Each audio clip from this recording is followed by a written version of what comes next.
Você já visitou a exposição Um Defeito de Cor? Não? Então vem comigo que a gente vai fazer uma jornada imersiva por essa história de resistência e liberdade no Brasil do século XIX.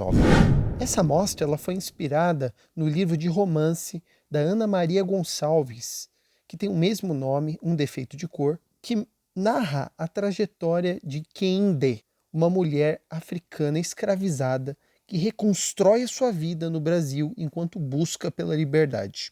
Para criar esse romance, a Ana Maria Gonçalves ela se baseou em documentos, como jornais e revistas da época, testamentos, cartas de alforria e de amor, em que a protagonista, a Kehinde, ela é inspirada em mulheres negras reais, como a ativista Luísa Marim. A amostra reúne mais de 370 obras de 131 artistas brasileiros, africanos, americanos, maioria negros, e é dividida em 10 núcleos temáticos. Corresponde aos 10 capítulos do romance. O primeiro núcleo que vemos aqui são obras que dizem respeito às origens da Kehinde no antigo reino de Benin, na África Ocidental.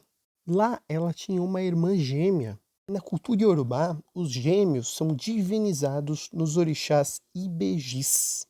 Por isso, ter gêmeos era sinal de boa sorte, era sinal de prosperidade. Mas essa sorte acabou depois que a família de Kehinde foi toda destruída pelo tráfico de escravos.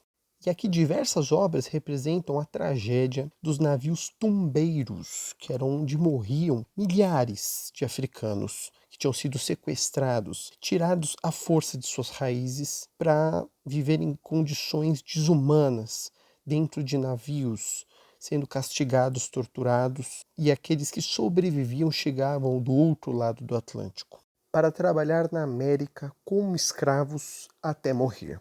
Nesse núcleo também vemos a imagem da árvore Iroko. Na mitologia iorubá, representa a ligação entre o céu e a terra, entre a humanidade e os seus ancestrais. Essa árvore sagrada ela representa a imortalidade para os iorubás. Nos núcleos seguintes, nós vemos Kehinde tentando sobreviver após o desembarque na Baía de Todos os Santos. As obras mostram a exploração imposta aos escravizados nos ambientes domésticos, urbanos, rurais, e mostram como o sistema escravista era brutal. Mas também houve muita resistência. Nos núcleos seguintes, a exposição vai mostrar obras que mostram como houve uma recusa coletiva ao sistema escravista. Mostra também como essa resistência foi cultural e religiosa, que foi muito expressa no sincretismo afro-brasileiro, que deu origem ao candomblé, à umbanda, ao tambor de mina e outras vertentes religiosas afro-brasileiras. Nessa cena vemos um ritual do candomblé de incorporação dos orixás e ao fundo os ogãs, encarregados de tocar o atabaque para os orixás dançarem. E aqui vemos a sequência de vários bonecos vestidos com a indumentária de cada orixá. Ogum, Logunedé, Iemanjá, Oxumaré, Oxalá, Oxaguiã, Oxum.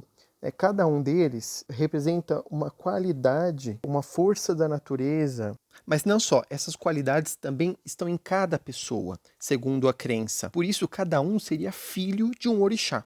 Mas no contexto da escravidão, diante da imposição da religião católica pela igreja, os africanos misturaram os seus orixás, os seus cultos, com os cultos católicos, os santos católicos, que foi usado justamente para a sobrevivência dessa religião. Por isso ela chega até hoje para a gente muito sincretizada. Porém, essa outra parte da exposição mostra os voduns, que é um outro culto que existia ali na África Ocidental. Diferente dos orixás, que eram cultuados pelos povos iorubás, os voduns eles vão ser cultuados pelo povo de Daomé, e que também foi escravizado e trazido para o Brasil.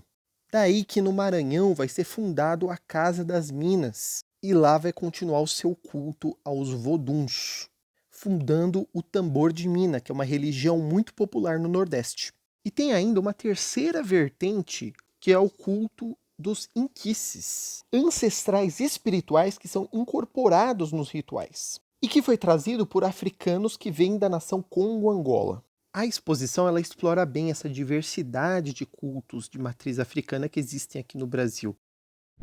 Aqui nos deparamos com uma linha do tempo, com os principais fatos históricos que aconteceram na história de Canindé, que conecta os fatos que aconteceram na África Ocidental, as guerras que estavam acontecendo e todo o tráfico negreiro até o Brasil, com as revoltas e as revoluções que ocorreram no Brasil, em especial na Bahia, ao longo do período regencial no século XIX, que é quando a história de Canindé se passa, desde a Guerra de Independência da Bahia, em 1820 a 1823, até a Revolta dos Malês, a Sabinada e a Balaiada.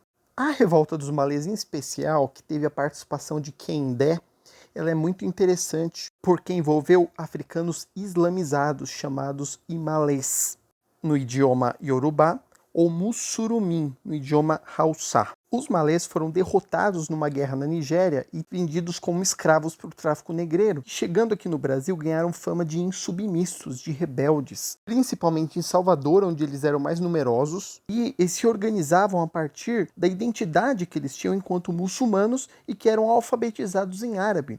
Então eles levavam consigo um pedaço do Alcorão, o livro sagrado do islamismo, que era levado pendurado como se fosse um talismã de proteção. Luísa Marim foi uma das principais lideranças dessa revolta. E nós só sabemos da existência de Luísa Marim porque seu filho, Luiz Gama, escreveu várias cartas de amor para ela, que foi o primeiro advogado negro do Brasil que defendeu a causa dos escravizados, né, a libertação, a alforria de muitos escravizados, e que virou uma figura histórica do Brasil.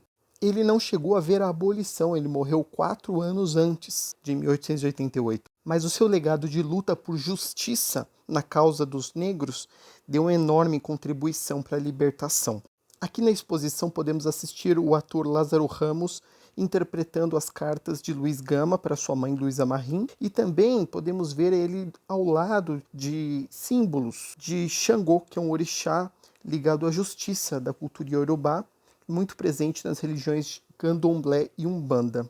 No final, a exposição nos traz uma grande reflexão, porque ela traz para a gente materiais da primeira marcha de Zumbi dos Palmares, que resgata a memória desse herói da luta contra a escravidão no Brasil lá no período colonial, mas que mostra como a luta dele continua atual nos dias de hoje, porque apesar da Lei Áurea ter abolido a escravidão, a população negra continuou em situação de marginalidade, sem direitos. O que traz essa luta até a nossa atualidade, contra um racismo que é estrutural na sociedade e que está em diversos aspectos, não só na desigualdade, mas também na violência policial, nas periferias, nas favelas, em que a população negra é assassinada, inclusive crianças. Então aí a exposição mostra pra gente diversas camisetas com um símbolo de coração recortado que simboliza essas crianças assassinadas na periferia, ou seja, o genocídio do povo negro que persiste até os dias de hoje. Enfim, a exposição Um Defeito de Cor está simplesmente imperdível. E o Sesc Pinheiros ainda trouxe de forma inédita os figurinos e os croquis da escola de samba Portela, que fez um samba enredo todo inspirado no livro da Ana Maria Gonçalves para o Carnaval de 2024. A exposição está em cartaz até dia 26 de fevereiro de 2025, no Sesc Pinheiros, em São Paulo. Mais informações no site www.sescsp.org.br.